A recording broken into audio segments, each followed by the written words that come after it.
Hello दोस्तों, आज की इस वीडियो में हम एक ऐसे देश के बारे में बात करेंगे जहां घर तो है पर आजादी नहीं, नौकरी है पर पैसे नहीं। जो लोग देश छोड़कर भागना चाहते हैं उन्हें पकड़े जाने पर ऐसी सजाएं मिलती हैं कि सुनकर रूह कांप जाए।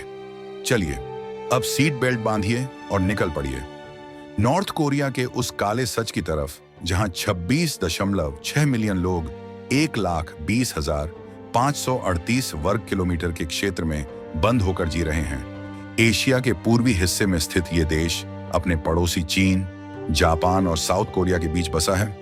नॉर्थ कोरिया और साउथ कोरिया एक ही देश हुआ करता था जो कि 1910 से 1945 तक जापान के कंट्रोल में था।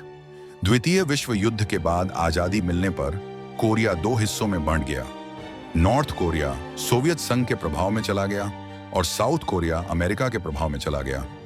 1948 में दोनों हिस्सों में अलग अलग शासन स्थापित हुए और 1950 में दोनों के बीच पारंपरिक विवाद ने युद्ध का रूप ले लिया। इस युद्ध को औपचारिक रूप से 1953 में रोका गया, मगर तब से दोनों देश अलग थलग जीवन जी रहे हैं। साउथ कोरिया ने तेजी से तरक्की की और आज वहां की जीवन शैली, आर्थिक अवसर और व्यक्तिगत आजादी ने हजारों नॉर्थ कोरियंस को अपने तरफ आकर्षित किया। साउथ कोरिया नॉर्थ से भागकर आने वालों को घर, नौकरी और नागरिकता देने तक में मदद करता है, इसलिए बहुत से लोग वहां पहुंचने के लिए जोखिम उठाते हैं। फिर भी आज तक सिर्फ कुछ ही हजार लोग सफल हो पाए हैं। आंकड़े बताते हैं कि लगभग 30,000 से ज्यादा नॉर्थ कोरियंस साउथ कोरिया में रह रहे हैं। 2017 से आज तक सीमाएं पार करने की हिम्मत दिखाने वाले केवल लगभग 1,000 लोगों का तो रिकॉर्ड मिलता है।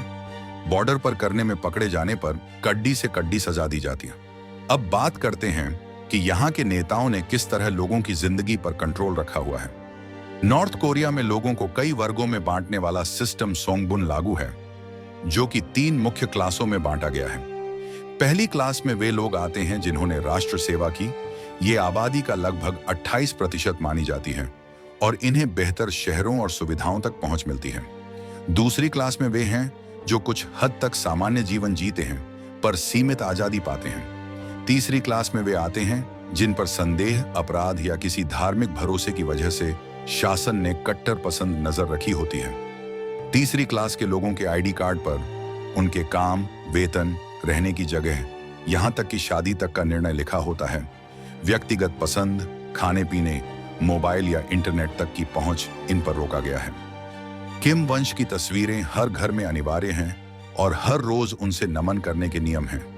इस तरह से स्वतंत्रता लगभग शून्य कर दी गई है।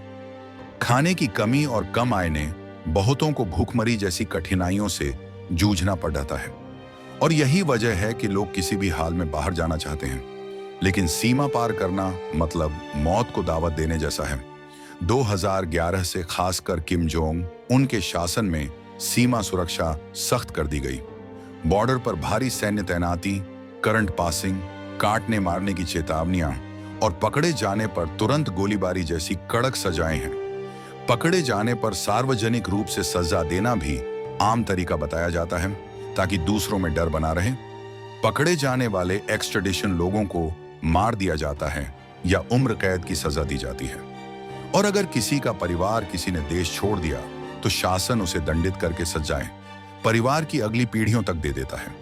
यह 3 पीढ़ियों का दंड कई समुदायों के लिए काला कानून बन चुका है, जिसे आतंकवादी घोषित कर दिया जाता है और परिवार को ही कैद खानों में भेज दिया जाता है। इन कैद खानों की स्थितियां इतनी भयानक बताई जाती हैं कि वहां सिवाय अत्यंत कड़ी दंड व्यवस्था के और कुछ नहीं है। नॉर्थ कोरिया में प्यार करना भी एक बड़ा अपराध माना जाता है। गर्व या प्रेम में छूटना यहाँ इम्पॉसिबल सा है, क्योंकि ऐसी जोड़ों को सार्वजनिक रूप से दंडित किया जा सकता है।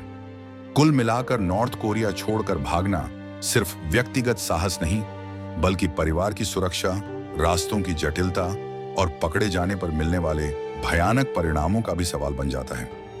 दोस्तों, उम्मीद है आपको यह जानकारी समझ में आई होगी। नीचे कमेंट में बताइए कि आज की वीडियो कैसी लगी। अगर पसंद आए तो लाइक, शेयर और सब्सक्राइब जरूर कीजिए ताकि हम ऐसे और सच्चाई पर आधारित वीडियो ला सकें। मिलते हैं अगले वीडियो में। धन्यवाद।